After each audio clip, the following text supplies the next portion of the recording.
This animal works until it collapses, and no one talks about it. This is the Carabao, also called the water buffalo, one of the most overworked farm animals in the world. Carabaos are forced to plough fields for hours under the burning sun, whipped, tied, starved, or made to work while injured. They don't cry out, but they feel pain, fear, and exhaustion just like any living being. Cruelty isn't always loud.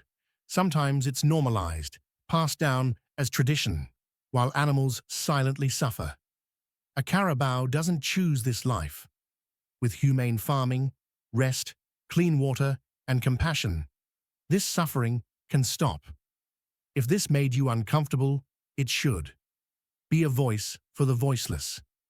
Subscribe to Fearsome World for animal awareness, truth, and change.